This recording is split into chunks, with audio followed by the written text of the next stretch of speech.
Can everyone hear me in the back? Good. So, thank you for coming here. I hope you are enjoying the conference as much as I am. This talk is about the state of vulnerability exploits. And before we jump into the details, a little bit background on how this talk came to be. So during my day job, what I do is me and my team, we create signatures to identify vulnerabilities. And while doing that, what we also do is we analyze these vulnerabilities and analyze a lot of different attributes about these vulnerabilities. And this talk is about basically analysis of various other attributes about these vulnerabilities from the last year or so. The agenda for the next 40 minutes or so is that we'll take a quick look at vulnerabilities, some of the additional attributes which include exploits and exploit kits for those vulnerabilities. We'll look at some of the trends that we found in the last year or so. And finally, we'll conclude with how we can use this information in our day-to-day jobs. So this is a quick chart of the number of vulnerabilities over the course of years.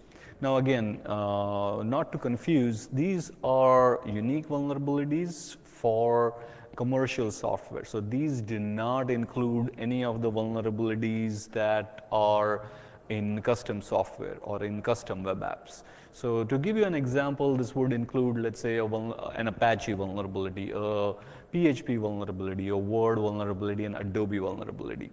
And what it will not include is vulnerabilities that are there in custom web applications written by organizations.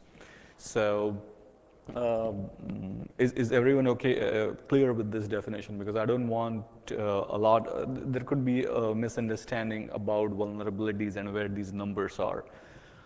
These vulnerabilities are also tracked by various other institutions like NVD, the National Vulnerability Database, US CERT. So this data is basically extracted from various databases. Also, what we saw was that in a typical organization, defenders, so basically people who are in charge of defending or making sure that there are no vulnerabilities exploited in their organization, gets vulnerability reports, and they include tons of vulnerabilities. Has anyone here looked at like a typical vulnerability report from your organization or some other organization, which is like a result of a vulnerability scan? So typically, there are a lot more vulnerabilities than you could address. So when I talk with people, they say that there are too many vulnerabilities, and these are not false positives, not false negatives. These are good, correct vulnerabilities, but too many vulnerabilities which are reported to the IT team, and there is a big problem on how to prioritize them. And the reason I show this graph is because just to illustrate that every year you have about, let's say, 6,000 to 8,000 vulnerabilities added in the software that you use. And plus there are vulnerabilities from the last few years. So what this presentation intends to do is look at some of the trends of what is happening, and at the end of the day, it should help people in defending better. So again, how do you prioritize all the vulnerability reports that you get? Now, I'm not going to go through the definition of a vulnerability. I think everyone here clearly understands that like a vulnerability is basically a flaw in the software. So you consider Apache, there is some bug in Apache, there is some vulnerability in Apache. So that's a vulnerability. And the example that I have here is a vulnerability in Adobe Flash. The reason I took Flash is because last 2-3 years, a lot of exploits have been found in Adobe Flash. If you remember, maybe like 8 years ago or something like that, Microsoft Word, Excel, maybe 10 years ago, had this pretty big problem of vulnerabilities being exploited. Then that shifted from Microsoft applications to Java type of applications, JRE applications, and currently the sort of a crown of the highest exploited vulnerabilities is with Flash, or at least that's what we see according to the numbers here. So we saw what a vulnerability is. What's an exploit? An exploit is basically a proof of concept, basically. So for example, a vulnerability exists in Adobe Flash. Yeah, fine, it's a vulnerability. There is a report, there is a patch. An exploit is a proof of concept, a code, executable, something that makes use of that vulnerability to get into an application. So the same vulnerability that we saw in the previous slide, this is the exploit for it in 2 of the open source exploit databases. So there was an exploit in Metasploit. There was an exploit here in Core Security and in ExploitDB. And these are some of the exploit databases. Now, how many of you have heard about Metasploit? Most of them, good. ExploitDB? Most of them. So Metasploit, ExploitDB, these are free open source exploit databases where you could go and download an exploit for a vulnerability that will do something like it will open a calculator just to prove a concept that if I can open a calculator, I can also run any executable. Core Security, Immunity, these are some of the paid services, but they also basically have exploits, maybe a little bit more exploits than others, or different type of exploits.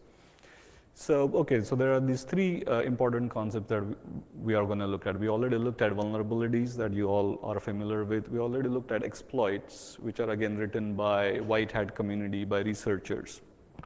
And the third concept is that of an exploit kit.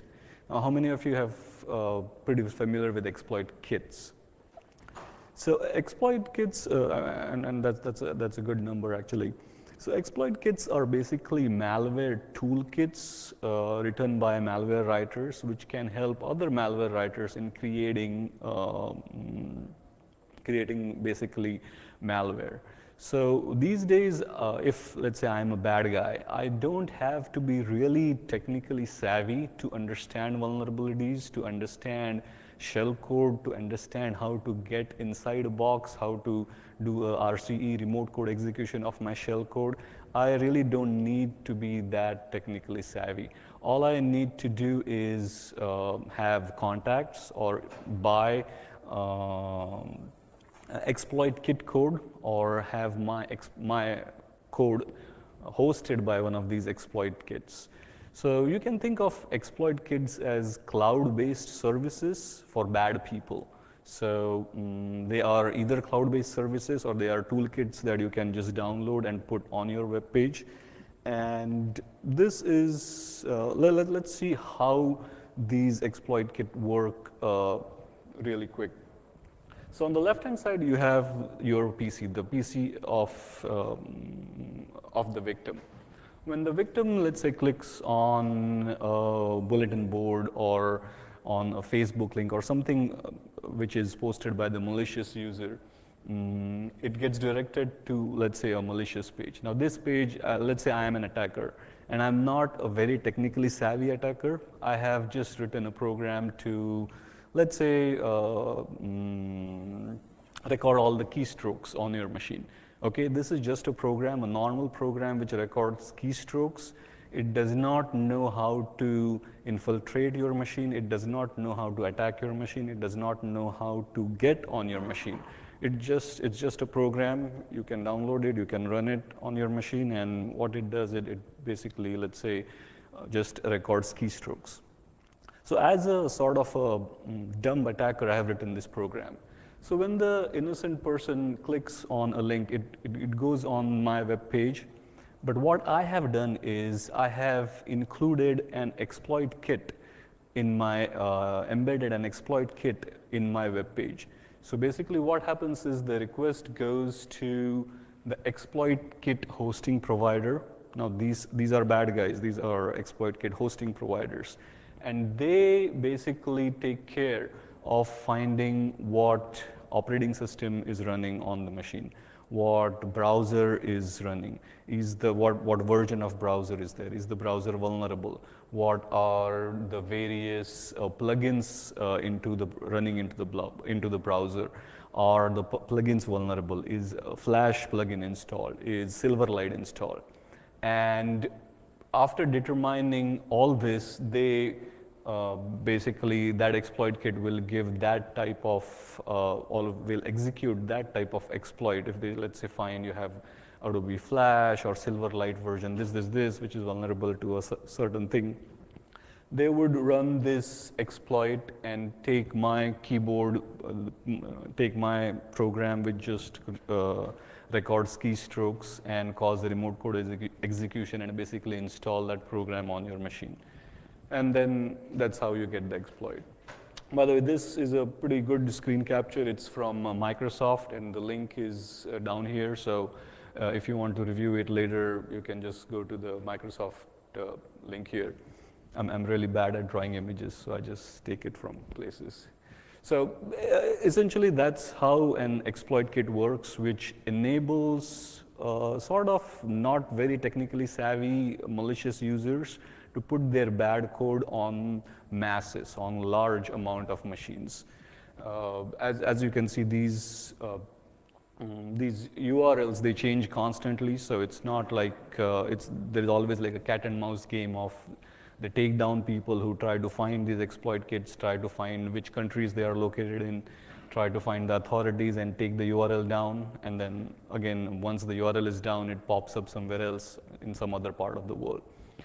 So anyway, these are exploit kits. What I have here is some of the screen captures of what a malicious, like a malware writer, like the non-technical malware writer would get from this exploit kit. So these are the web UI of an exploit kit. So I'm a malicious malware writer, I'm using an exploit kit, and I get these interfaces where I can log in and I can see which IPs were able to compromise, what OSs were there, what browsers were used, so on and so forth. So as you can see, this exploit kit business is really commercialized. It's a SaaS-based malware service that basically, if you have the right contacts, you can subscribe to or buy or to infect hundreds and thousands of machines. And these are the players. So these are some of the top exploit kits that we have been tracking. I think Angler is the number one. Just Exploit is another one. Black Hole, Crime Pack. These are, and as you can see, they have like well-defined user interfaces, logos, icons. So it's really commercialized. So anyway, that's what we know. We know about vulnerabilities, we know about exploits, we know about exploit kits. How can we basically make use of this information to defend against it? Or how can we as defenders use this information? So what I'll do is we'll go quickly through some of the trends that we saw in the last year or so.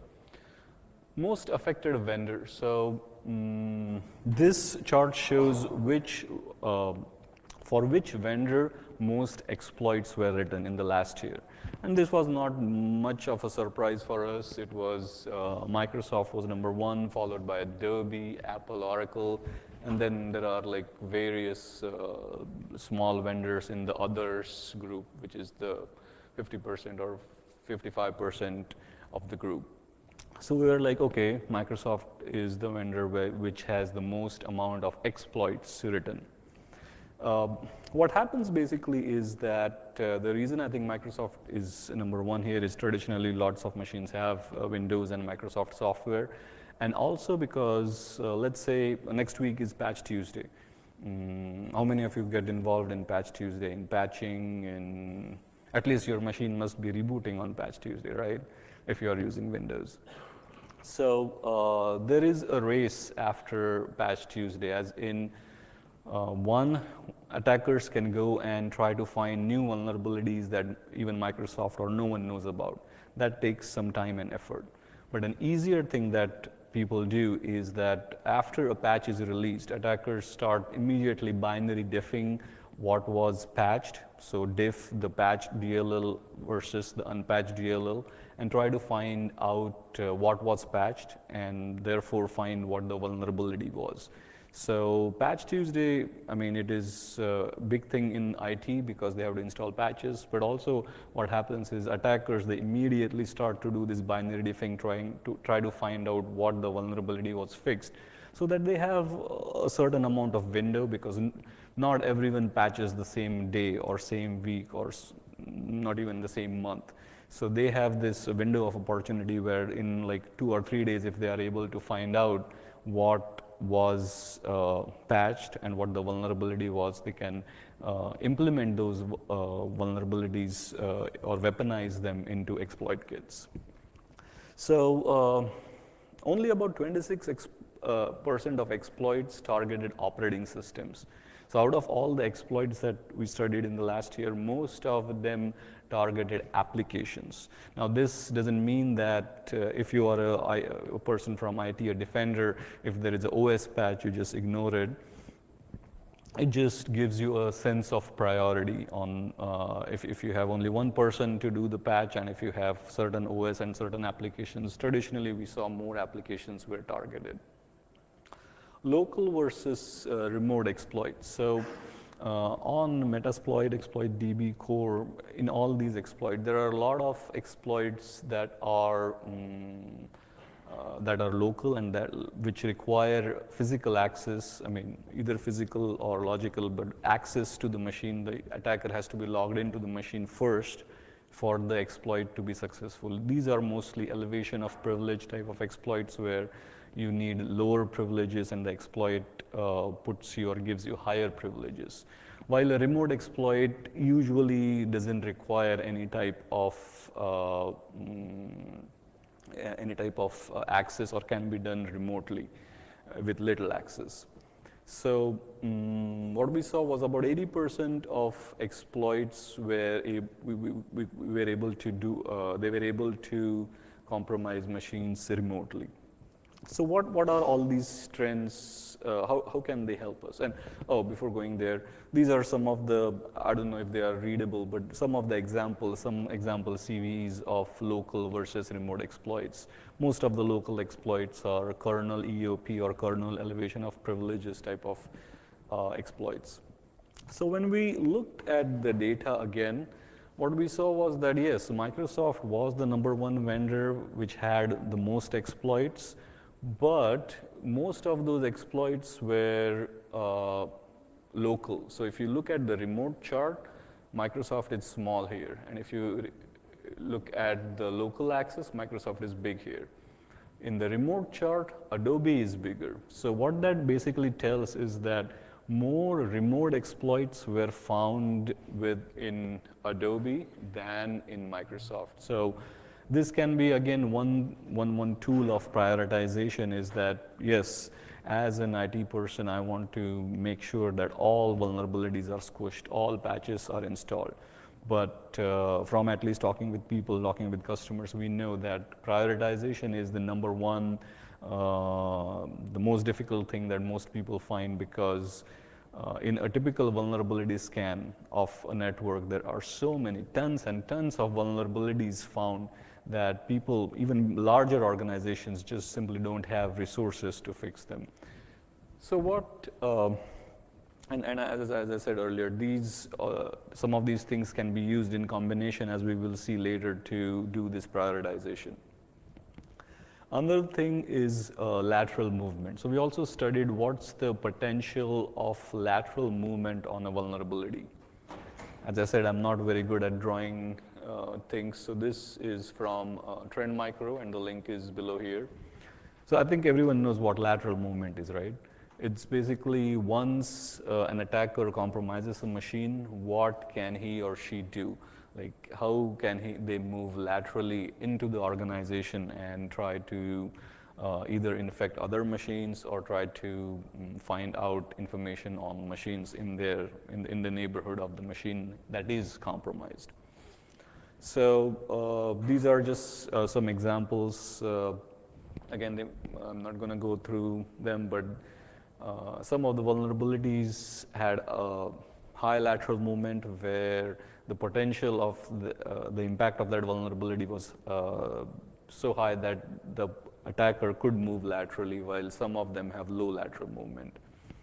So why this is important? So what we can do is we can basically, when you get that vulnerability report with hundreds and thousands of vulnerability to fix, you can combine various attributes and say that, okay, show me vulnerabilities that are remotely exploitable, that do not require any privilege to start with, and vulnerabilities with high lateral movement, and fix those vulnerabilities first, and then maybe focus later on vulnerabilities. You can also add only vulnerabilities for applications, and then say, okay, then in the second phase, I'll fix the vulnerabilities that have low lateral movement or need some sort of credentials or local privilege elevation and things like that. Another thing that we observed was exploits for end-of-life applications. Now, this is a very, how can I describe it? A very sticky situation. What happens is, as I mentioned to you, that and this is not to point fingers at Microsoft or Adobe or Apple or any one vendor, it happens for all vendors.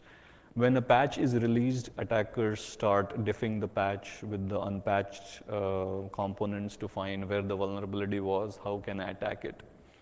And that is, that's what happens. But for end-of-life application, most or all vendors, they do not basically tell if a vulnerability or a patch is applicable for end-of-life applications. So what I mean is, again, for convenience, let's take Windows Server 2003 as an example. How many of you have like Windows Server 2003 in your environment? A couple of people. So that's an end-of-life application. So that means that the vendor is not going to provide a patch for that machine. But it also means that the vendor is not going to tell you if newer vulnerability, so next week is Patch Tuesday, right? If there is a Windows Server 2008 vulnerability, we will not know if that same vulnerability affects Windows Server 2003, which is end of life.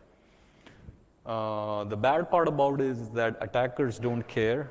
If they are able to figure out the exploit, they will just run that exploit on the list on the list of affected operating system given by the vendor, but also on older operating systems, because a lot of people have Windows 2003 or Windows 2000 and a lot of older software that they cannot upgrade for various other reasons. So the reason this is a little bit of a we are in a little bit of a pickle here is because now you have a patch for the newer operating system. Attackers have figured out what the vulnerability is. And for newer operating systems, we are fine, we can patch. But for the older operating systems, there is no patch. So the page that I have pointed here is the Qualys web page, the company that I work for. What we do is we run these newer exploits against older operating systems and tell everyone basically that yes, this newer exploit works against these older operating systems. So even though the vendor, there is no patch for the older operating system, the vendor has not mentioned this older operating system into the vulnerability advisory, this does affect your older operating system. So, and I'm sure there are many other resources on the web like this where you can look at this data. This is another screenshot of basically, I think, one of the vulnerabilities which was not listed as affected for the end-of-life application, but it did work for older operating systems. So again, when we come to prioritization, only about 7% of vulnerabilities in 2015 that we studied had an associated exploit. So as I was mentioning earlier, that in a typical IT environment, there are tons and tons of vulnerabilities found, more than what they can fix. This is a universal problem. It just doesn't affect small organizations or mid-sized organizations. It affects large, huge corporations as well, because although larger organizations have more staff, more people, the networks, the resources they are managing are also exponential. So, and most people have their own prioritization schemes. So some people would be using CVSS scores to really see what is the criticality of that vulnerability so that they can fix the high critical vulnerabilities first. Some organizations use the scores given by the vendor, the software vendor. Some organizations use scores given by their vulnerability management vendor, which basically finds these vulnerabilities and creates reports on vulnerabilities. And that is all good. But what I think we can do is we can also use the exploitability in that mix, which is basically, yes, a vulnerability is severe, but if there is no exploit for it today, and if there is some other vulnerability which is like, let's say, not critical but important, but there is an exploit today, then we can use that information to take a decision. What do I want to fix today? Do I want to fix the critical vulnerability that doesn't have an exploit but could have an exploit, or this important vulnerability that definitely has an exploit? These are some of the vulnerabilities, and again, nothing really to point out during the presentation, but after the presentation, I think if you have time to look at just one slide from this entire presentation, look at this slide, because this has essentially all the CVEs listed which have exploit kits associated with it. So basically, we looked at three things, right? One was vulnerability, one was exploit, which is just a proof of concept code, and the third was exploit kits, which is basically where the exploits have been weaponized, where malware, not just one, but a lot of malware is written using the exploit kits on the internet. So these are some of the CVEs and vulnerabilities for which, in the last year, for which exploit kits are actively working. So if you have any of these vulnerabilities in your organization, then I would say just run and fix these first, because there is total proof that they are being actively exploited. It only needs some user in your organization to click some link somewhere to get exploited. So coming to the last slide, which is one of the slides, is that only 1% of all the vulnerabilities had an exploit kit associated with it. So why is this good, or why not really good, but why is this important? So the blue charts are basically the number of vulnerabilities in that year. The yellow ones are the vulnerabilities where an exploit was available for that vulnerability, and the red ones are the ones where an exploit kit was associated with a vulnerability. So these are unique vulnerabilities. If you have, like, let's say 100,000 machines in your organization, the number of vulnerabilities you will find in your vulnerability report would be this multiplied by the number of assets. So what one can easily do in their prioritization mechanism is first look at the smaller set of vulnerabilities, the red ones, which have exploit kits available, where we definitely know that these vulnerabilities are actively attacked right now. Fix those first. Then second, fix the yellow ones, which basically have some proof of concept exploit code, but we don't know if they are actively, that exploit is weaponized or not. Again, it can be weaponized very soon, but at least according to the threat intel now, they are not weaponized as of today. They can be weaponized tomorrow. And then fix the rest of the vulnerabilities where there is no exploit code available.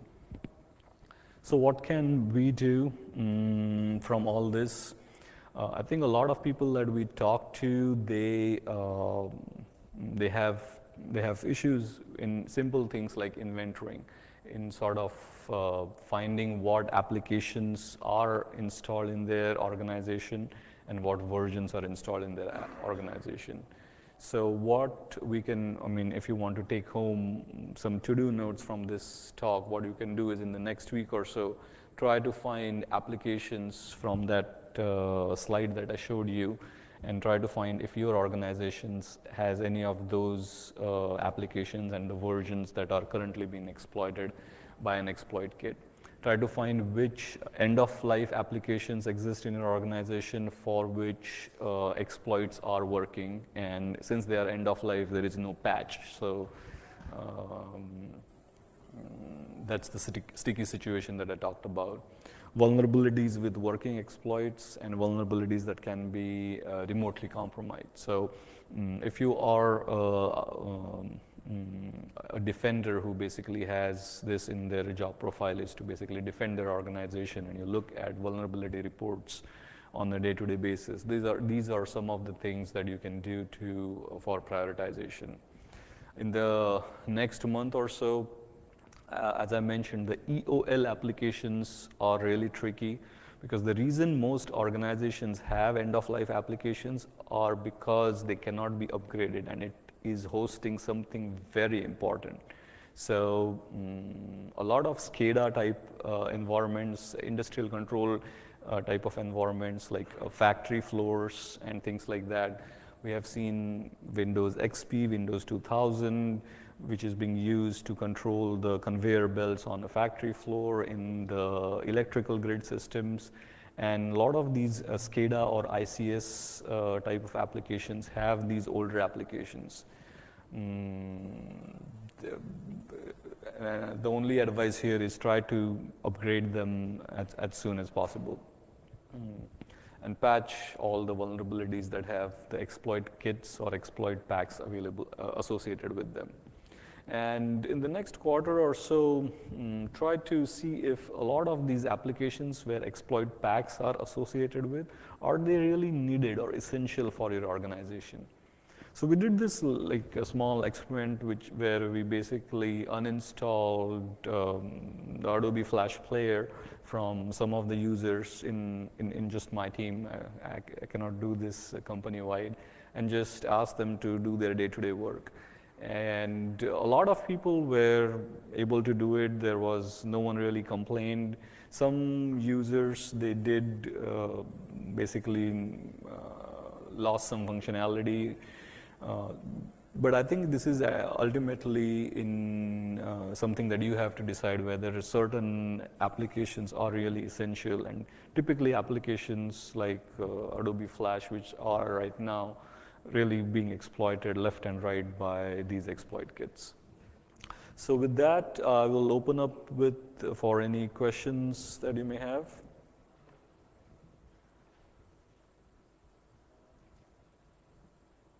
Otherwise, there is a wonderful lunch waiting for us. Okay, thank you, Amol. Thank you.